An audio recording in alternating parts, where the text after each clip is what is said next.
I'm alone in the darkness. It's hard to find the light within you when you've been digging your own grave for so long, and now you're standing at the bottom of the pit, 6 feet beneath the ground. When you look straight ahead, you can only see darkness. So much so that the mind begins to be distorted and create illusions just to keep it company. So it doesn't have to be alone. But I'm alone in the darkness. I guess I'm not completely alone, for the voices emerge from the darkness, the infinite abyss of blackness. As I watch my mind splatter shadows on the wall, they dance and pull at my chest, digging my hole deeper and deeper to the point where I'm paralyzed. See, these shadows don't leave when the sun comes up. That's actually when they become more amplified, as all the voices desperately try to grasp onto anything and pull themselves out of the pit that they reside in buried deep within my chest. You see, these voices, shadows, they're not evil, yet simply confused, misguided. I can't blame them. If I had been constantly hammered down beneath the surface and told I was bad, I'd be hurt too. Never able to feel the warmth of light, limited by the fear from allowing yourself to feel the affection of another being, while the shadows attempt to seep and ooze from my chest when the sun comes out, all fighting for the warmth so that they can regenerate and outweigh the other voices. For you see, everything truly seeks the light, yet we've been told what is good and bad, so some thoughts and feelings we push into the darkness for protection and leave cold and frail to shiver alone. I'm all alone in the darkness.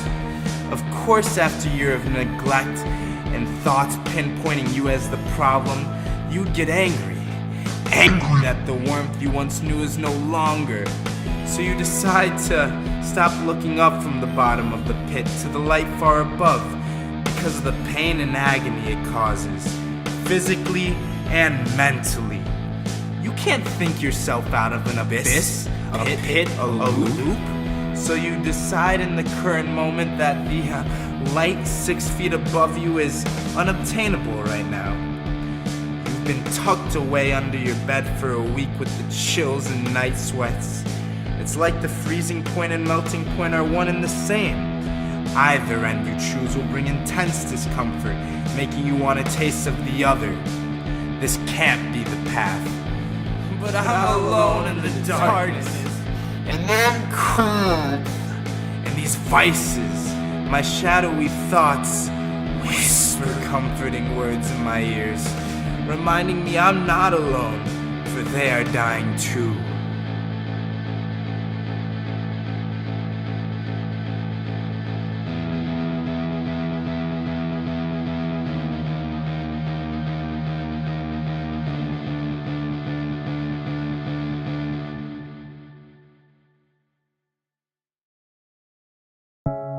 The remedy for these thoughts is simple. A change of perspective, remembering that the light is above you, but for now, it's too late. The shadows in your mind run rampant, projecting themselves over anything they can latch onto. You literally now can feel the shadows wrapping around you like a python ready to eat its prey, constricting your chest so it can manipulate your breathing, and once it has your breath, there's no way of stopping it, and it becomes you. And it starts to cast its shadow over everything that was once beautiful. What was once a source of happiness is now a pit of anger, confusion, and sadness.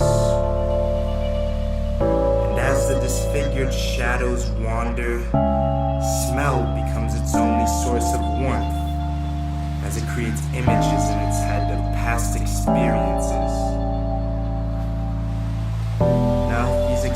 experiences ever truly occurred, no one knows.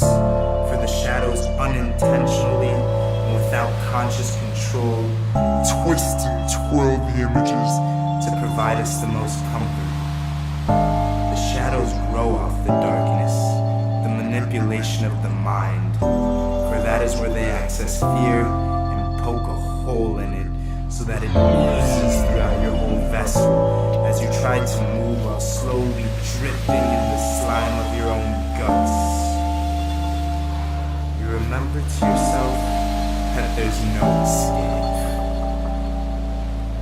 I'm all alone in the darkness, and maybe that's not a bad thing.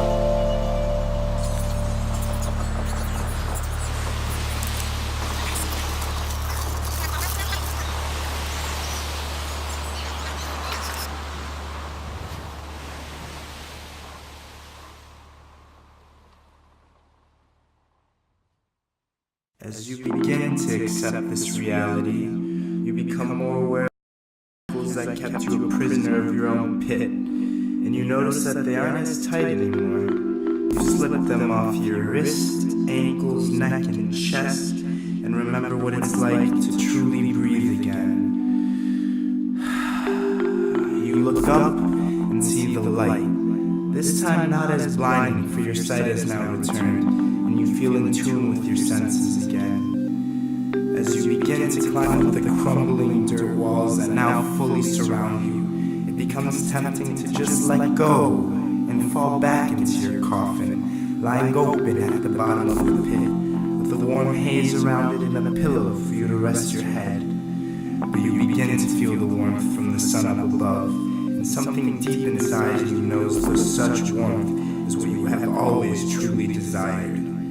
As you almost reach the top, the dirt becomes harder and harder to raise upwards on. The voices begin to emerge again, but from the pure subconscious willpower deep within you, the voices dissipate, and you elevate yourself from the pit you had become and enter the warmth of the light that you always have and will be.